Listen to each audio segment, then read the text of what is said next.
এই জায়গাটা হচ্ছে, এই জায়গাটা অতটা না হচ্ছে। এই জায়গাটা তো দেখা হচ্ছে, এই জায়গাটা। এই জায়গাটা খুব বিশাল ব্যথা লাগছে। আমি এগুলি টিপে দেবো, এখন ব্যথা কমে যাবে। 1 ঘন্টা, 2 ঘন্টা, 3 ঘন্টা, 5 ঘন্টা। কিন্তু উনি যেটা বলবে কপালভাতি অনুলোম বিলোম লাগাতার করতে হবে। আর উনি যেই যে ব্যায়াম দেখাবে সেইগুলি করতে হবে। এখন এখন আরাম পাচ্ছেন? আপনি তৎক্ষণাৎ আরাম পাবেন। এবং এইটার এই জায়গাটা একটু খিস ধরে রয়েছে। ফিস ধরে রয়েছে? আচ্ছা, সেটা যা অসুবিধা হচ্ছে সেটা বলুন। এই জায়গাটা এমন, এই জায়গাটা হালকা হয়েছে, কিন্তু এই জায়গাটা আবার একটু খিস ধরে আমি বসেছে। দিচ্ছি তো ঠিক করে। আচ্ছা, মানে ওই যে অনুলোম বিলোম পিঠে যে একটা চোট লাগা ব্যথার মতো লাগে না, এই জায়গাটা এখন এই যে বসেছি এখন একটু অনুভব হচ্ছে। আচ্ছা। আমি দিচ্ছি, এটা ছাড়িয়ে দিচ্ছি, এটা কোনো ব্যাপার না। কিন্তু এই ব্যথাটা আপনি মনে করবেন না যে জীবনের জন্য ভালো হয়ে যাবে।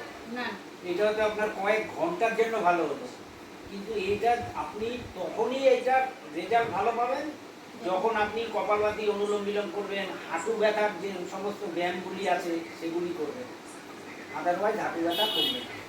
আর কিছু খাবার দাবার আপনি মেনটেন করে চলবেন, যেরকম তৈলাক্ত কোনো খাবার খাওয়া যাবে না। তৈলাক্ত খাবার খাবে না, জাঙ্ক ফুড খাওয়া যাবে না, অর্থাৎ রাস্তার খাবার, এগরোল, মোগলাই, চাউমিন, বিরিয়ানি, এই ধরনের কোনো খাবার খাওয়া যাবে না। প্রচুর পরিমাণে জল খেতে হবে, মিনিমাম 3.5 লিটার আপনি জল খাবেন। আর একটু নিয়ম মেনে চলবেন, অধিক রাতে খাবেন না। আমরা সবসময় বসে জল খাবো, বসে জল খেলে জলটা স্মুথ আমাদের শরীরে প্রবেশ করে। গ্যাস অম্বল, অ্যাসিড হলেও শরীরে ব্যথা বেদনা হয়। প্রতিদিন একটু করে যোগা করবেন, প্রাণায়াম করবেন বেশি করে, দেখবেন আপনার যে কোনো ধরনের ব্যথা বেদনা থেকে আপনি মুক্তি। হ্যাঁ, আমার প্রতিক্রিয়া নিয়ে লাভ নেই, প্রতিক্রিয়া নিতে হবে পেশেন্টের। আমি তো অনেক কথাই বলবো। আচ্ছা স্যার, এবার এইটা বলেন, এইটা মানে চট করে এখন তো কমলো, পরে তো আবার বাড়বে। এই ব্যথাটা আপনার 2-3 ঘন্টা বা 5 ঘন্টা, 24 ঘন্টা ভালো থাকতে পারে। কিন্তু এই ব্যথাটাকে কন্টিনিউ কমানোর জন্য আপনার কিছু হাঁটুর এক্সারসাইজ করতে হবে, কপালভাতি অনুলোম বিলোম করতে হবে।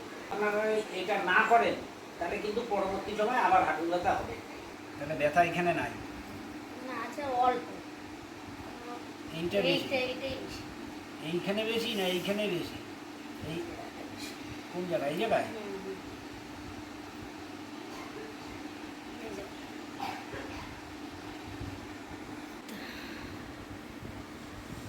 আপনার স্টিক ঠিক নাই না? আচ্ছা। কাঠের স্টিক আছে? হ্যাঁ। কই দেন তো।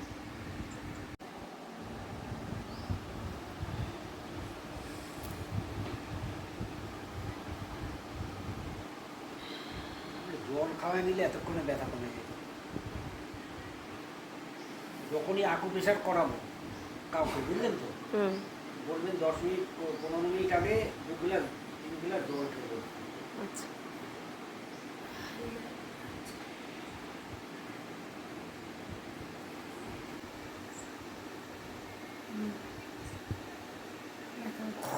ব্যথা হচ্ছে? এইটা ব্যথা হচ্ছে? না, এইটাই হচ্ছে? হ্যাঁ এইটাই হচ্ছে? এইটাই হচ্ছে? না, এইটাই হচ্ছে? না, এখানে? এখানে হচ্ছে আর ওটা হচ্ছে।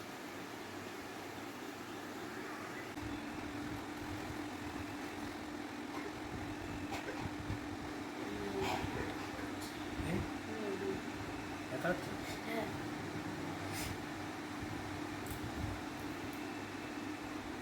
এই জায়গাটা যদি কোনো সমস্যা হয় একটুখানি বরফ বা গরম জল দিয়ে দেবে, ঠিক হয়ে যাবে।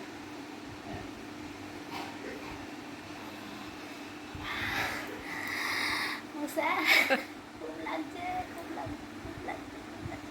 আরে না লাগলে তো ব্যথাটা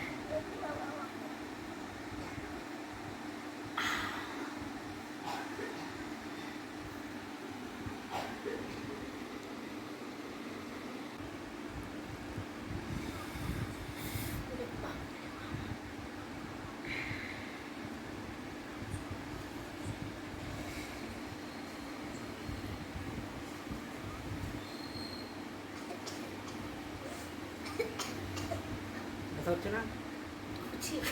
মানে ভীষণ পরিমাণে ব্যথা। আপনি একটু জল খেয়ে নেন, 2 গ্লাস জল খেয়ে আপনার 2 গ্লাস জল খেয়ে বসান, জল খেয়ে বসতে হবে। জল খেয়ে বসলে কাজটা ভালো হয়। হুম।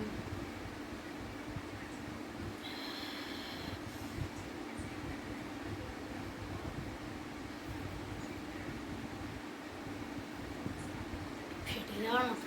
ফেটে যাওয়ার মতোই হবে। আমার মায়ের নাম ভুলে যেতে হচ্ছে।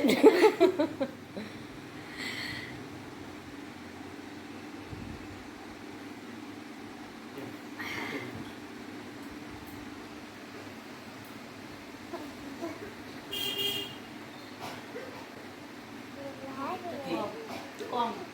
হাঁটুর ব্যায়ামগুলি ওনাকে দেখিয়ে দিতেন। হাঁটুর ব্যায়াম দেখিয়েছি তো, উনি তো ঠিক মতো করে না। না, এবার থেকে করবো। আচ্ছা আরেকটু হাঁটেন, আগে আরেকটু হেঁটে নেন, তারপরে বল হাঁটেন এবার কেমন লাগছে বলেন। তারপর বেশি জোরে জোরে পা ফেলতে পারছি, অসুবিধা হচ্ছে না। বলেন। মনে হচ্ছে হাঁটতে কোনো ব্যথাই নেই। তাই? হ্যাঁ, অনেকটা হালকা লাগছে, পাটাও পাততে পারছি অনেকটা হালকা হবে। বাহ, তাহলে স্যারকে তো অবশ্যই একটা থ্যাংক ইউ বলা উচিত এখন। Thank you, sir. ম্যাজিকের মতো হয়ে গেল হালকা ব্যাপারটা। লাগছে, মনে হচ্ছে পাটার ওয়েট। এই কোনো ব্যাপার নেই, এটা হচ্ছে এই জায়গাটা এসে বলুন, এইখানটা এসে বলুন। এইভাবে বিষয়টা হচ্ছে যে কোনো লোক প্রেস করলে হবে না, প্রেস করারও নিয়ম আছে।